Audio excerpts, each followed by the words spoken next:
Right now we have a tremendous number of jobs in our country that aren't able to be filled because we don't have the workers that have the skills to fill those jobs. And part of that is because we've shared a message for so long that the four-year education path is the only path to success. There's so many great opportunities for our students. We've really channeled them into a one-size-fits-all pathway when there's so many more opportunities for them to get engaged in the skilled and technical trades. So we spend a lot of time today talking about those technical trades and the wonderful opportunities that exist there. Our keynote speaker is Peyton Holland, and trust me, Peyton gets it. He understands that a person who is a master craftsman should be valued and held equally important to that person who holds a master's degree. He knows this is what's going to make a difference in moving not only a state like Mississippi, but our nation forward. That's why his work with Skills USA focuses on next generation workforce, skills gap, mentoring, and apprenticeships. Peyton grew up in rural North Carolina, attended North Carolina State University, earned a bachelor's degree, got a master's in business and a master's in global innovation management. But really and truly what Peyton is making a difference doing is encouraging students to pursue their passion. Learn the skills needed, the skills that pay. Please welcome Peyton Holland. I tell you, looking out here, this is a room of game changers, ladies and gentlemen. Game changers in every avenue of business you can think of, from banking to shipbuilding to fabrication to telecommunications networks. We've even got Rick from the aquarium with a 50-pound snapping turtle out there. I don't think we've missed anything at this conference, so fantastic job. And I just want to recognize, I think most of them has probably trickled out by now, but the game changers of the future that were in this room, your star recipients, let's give them another big round of applause. The students that are going to be leading our companies in the future. Now, my job with you today is pretty simple. It's to talk about what we do today to prepare ourselves for the workforce that we're going to need tomorrow. And I just want to start that conversation with a simple question. Who inspired you to do the work that you've done in your career? Was it a parent, a teacher, a friend? Who was it that inspired you? You know, growing up, I had a great example of what I thought a thoroughly educated, well-accomplished person should look like. It was my dad. He was an architect, an engineer, a physicist, a farmer, a builder, an entrepreneur. The man could do just about anything.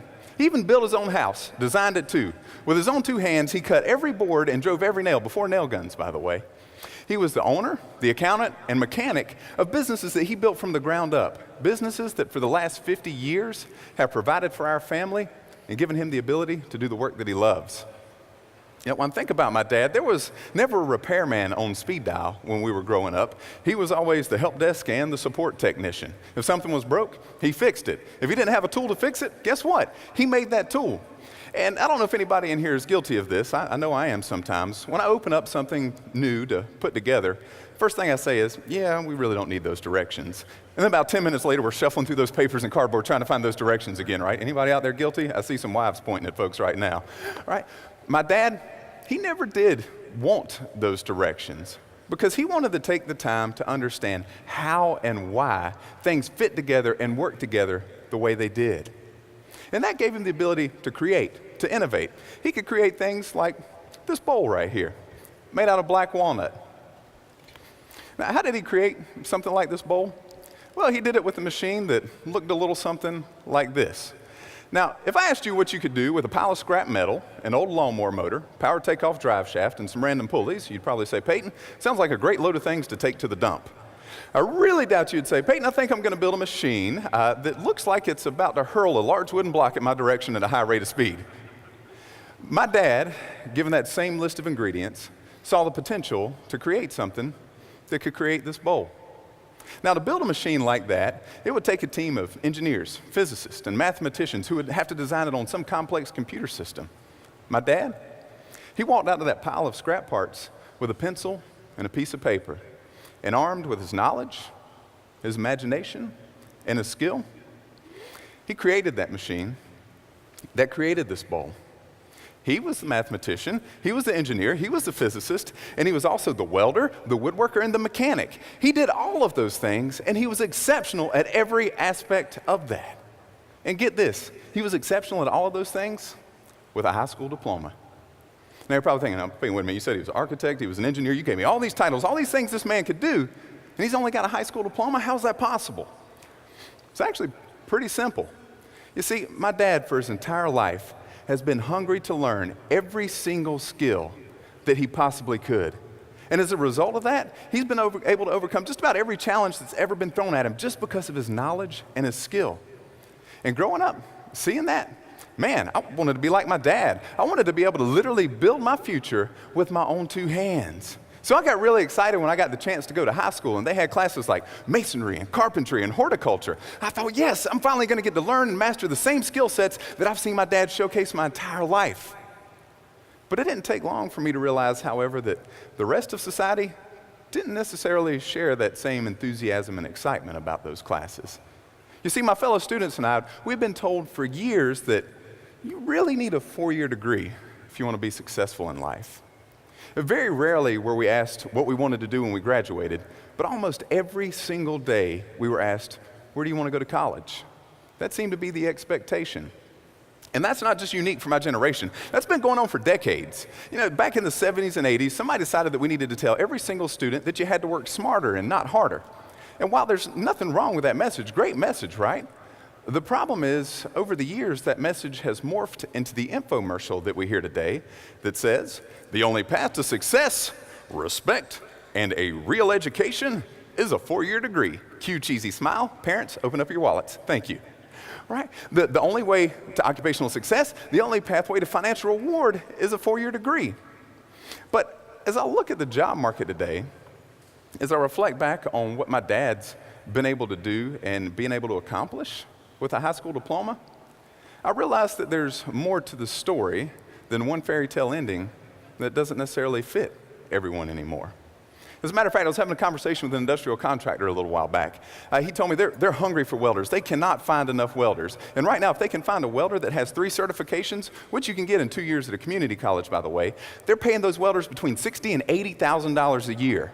So if you do the math, you could be 20 years old making $80,000 a year. Anybody thinking about a career change right now? How about that? Yeah, and not only that, here in your own state, Innovation Mississippi, incredible group, has put together a coding academy that's 11 months long. Guess how much it cost? 0. It's free. Free 11-month academy, and students are graduating from that academy making $50,000 a year out of the gate. Absolutely incredible, particularly when you consider that the average 4-year graduate is starting out between $43,000 and $47,000. All right, so you want to maybe you don't want to get done in 11 months. If we get the PowerPoint back up there, if you don't want to get done in 11 months, let's think about another opportunity. Ingalls, they've got a fantastic apprenticeship program. In 4 years, you can go to the Ingalls apprenticeship program and come out making $160,000 over that 4 years, cumulative, as opposed to going to a 4-year university where you're paying $30,000 to $80,000. Folks, can we get the PowerPoint back up down here? Thank you guys, appreciate that. So look at that opportunity there. You can choose whether you want to go in debt or whether you want the opportunity for reward. They're going to pay you to learn and earn at the same time. It's fantastic. You get it here in Mississippi. But the problem is, as we look at the story that's been told for the last 40 years, it's gotten so ingrained in our culture and our society that this May, 1.9 million students are going to walk across the stage to get that 4-year diploma. Once they get that 4-year diploma, nearly half of them are going to wind up working in a job that doesn't require a degree at all. Think about that. That's some well-educated baristas out there right now, right? In North Carolina, at Wake Technical Community College, there are 14,000 students on that campus who have already received a 4-year degree. That makes Wake Technical Community College the largest graduate school in the state of North Carolina. Think about that. You know, those students got that 4-year degree, they were ready to go to work, and then they realized, wait a minute, I don't have the skills I need to get a job in the workforce. And these numbers right here, they sum it up really well. 127.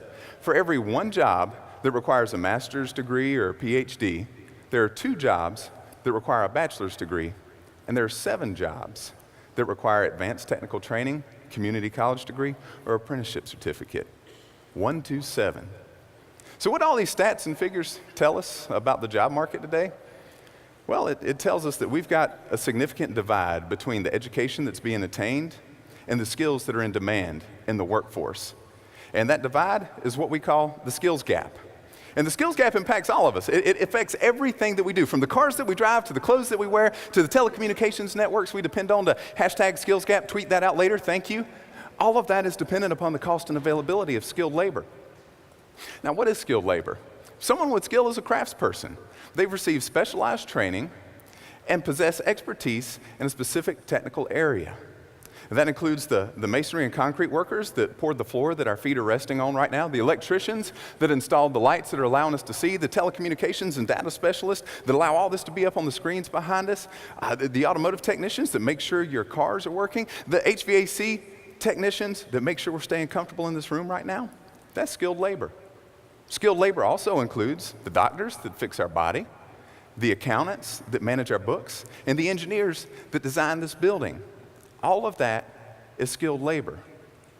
But the key question is, how do we value each and every one of those skilled positions based off of the degree that accompanies them?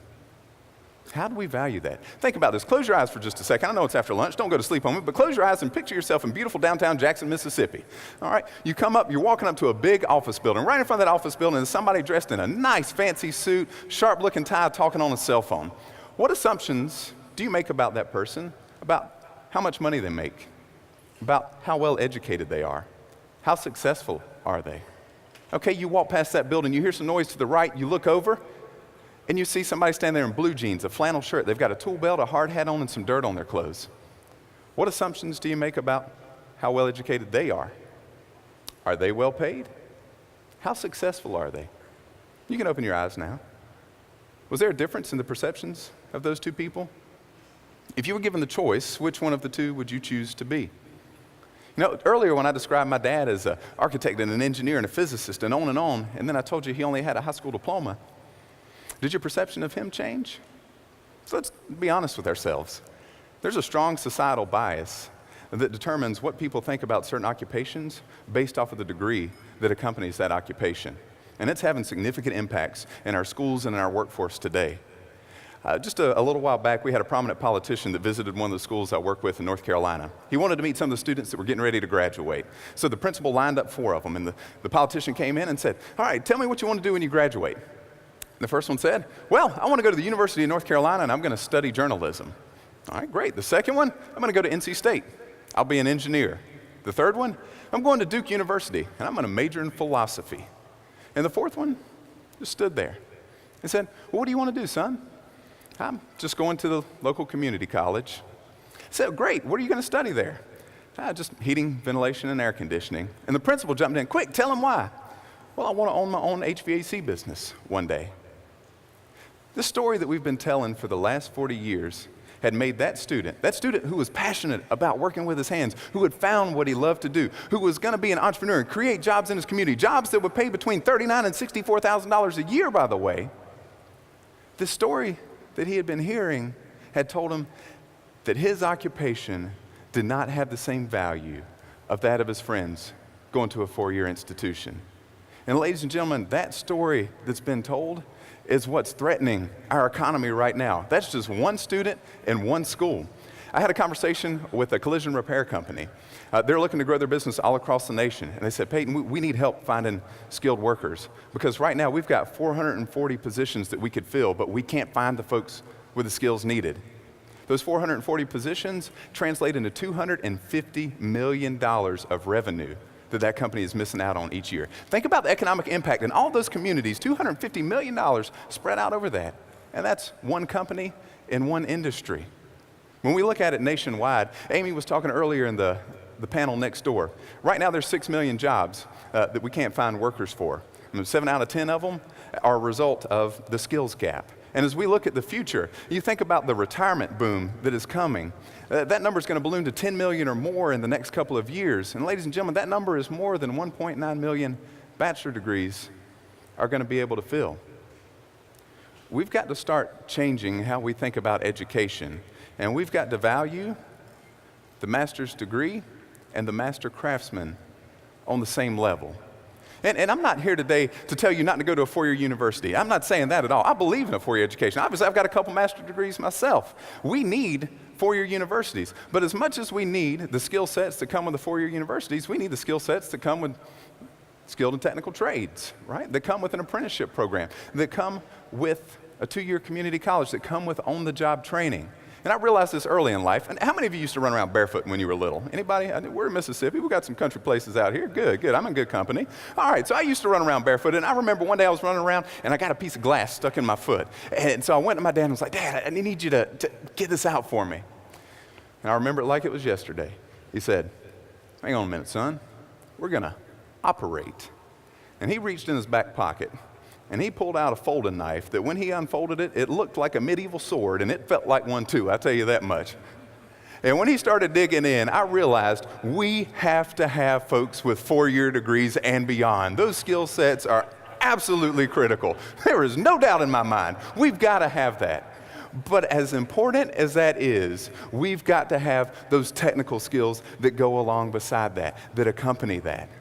So if we don't start thinking about it, if we don't start thinking about how we have that conversation about the value of technical education, we're not going to have a shot at closing this skills gap. We're going to be in a position where we're struggling for a long time to find the workers that we need. Because think about it. We all have that list of phone numbers that's posted on our fridge, right? And those phone numbers are a list of people who can do things that we don't have the skill to do. Now, how many of us have had that moment in the middle of the night where our toilet had an identity crisis? All of a sudden it said, you know what? I'm done being a toilet. Today, I'm a fountain. Shh, right? Have we experienced that? What do? You run to the fridge, you find that number, you call the plumber, and you get them there as quick as they can. And then all of a sudden that plumber has it fixed, just like that. And to that plumber, fixing that fountain toilet is as easy as making a glass of chocolate milk. Or at least, I always thought making chocolate milk was easy. One day I was on a campus at a university, and I walked into the cafe there at the library, and I went up to the counter and said, I'll take a glass of tall chocolate milk. The young man behind the counter looked down at his computer and then looked back up at me and had a funny look on his face, and he said, Sir, I'm sorry, but we don't have chocolate milk. And I looked at him, and I found this strange because directly behind him there was a bottle of chocolate syrup and a gallon of whole milk. And I don't know how y'all do things in Mississippi, but back in North Carolina, 1 and 1 makes chocolate milk, right? And so I said, are you sure you don't have chocolate milk? He said, no, sir, it's not even in the computer system. I said, oh, I see. Well, see what you can do for me. So literally, the guy runs back and huddles up with his coworkers. The huddle breaks. All of a sudden, you hear cups clanking, there's steam rising, and 5 minutes later, he comes back up to the front with a cup in his hand and says, sir, here's your iced hot chocolate. I thought, iced hot chocolate? What he had done, hot chocolate was in the computer system. So he made hot chocolate, and to get it close to chocolate milk, he dropped some ice cubes in it. Now, I'll give him some points for creativity on that. But what that moment taught me is that we've got a lot of extremely intelligent students in our classrooms and labs across this country. They are capable of doing amazing things. They're solving complex equations. Some are helping sequence the genome. They can do things that I can't even begin to comprehend. But somewhere along the way, we forgot to teach them some very basic skill sets that they need in life. Somewhere in the process of teaching them to work smarter and not harder, we forgot to teach them the real skills that would actually empower them to do so. And so as we think about that, if we're ever going to have a hope at closing this skills gap, at reducing its economic impact on our nation, on our businesses, we've really got to work on how we value education. We've got to start encouraging education differently, talking about education differently. We've got to encourage each and every one of our students to go out and explore the world with their hands so they can learn through doing what it is that they love to do.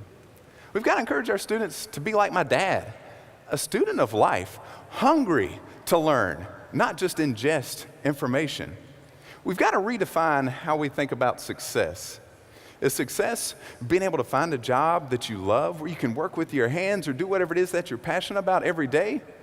Or is success defined by the degrees hanging on a wall that someone else built for you? We've got to start changing that conversation and bring master craftsmen and master's degrees to the same level. You know, in my story, thinking back to that masonry class, I'll tell you, I actually ended up taking that class. And today, every day that I go home, I walk in and I grab a glass of chocolate milk, and I go out and stand on a porch that is supported by the 16 brick columns that my father and I laid together. Ladies and gentlemen, skill is a part of my story. Skill is a part of each and every one of your stories. Skill builds our stories. So my challenge to you today is simple. Go out, tell that story, and share a glass of chocolate milk with someone while you do it. Thank you so much, everybody. I appreciate your time. Thank you very much. Appreciate your support.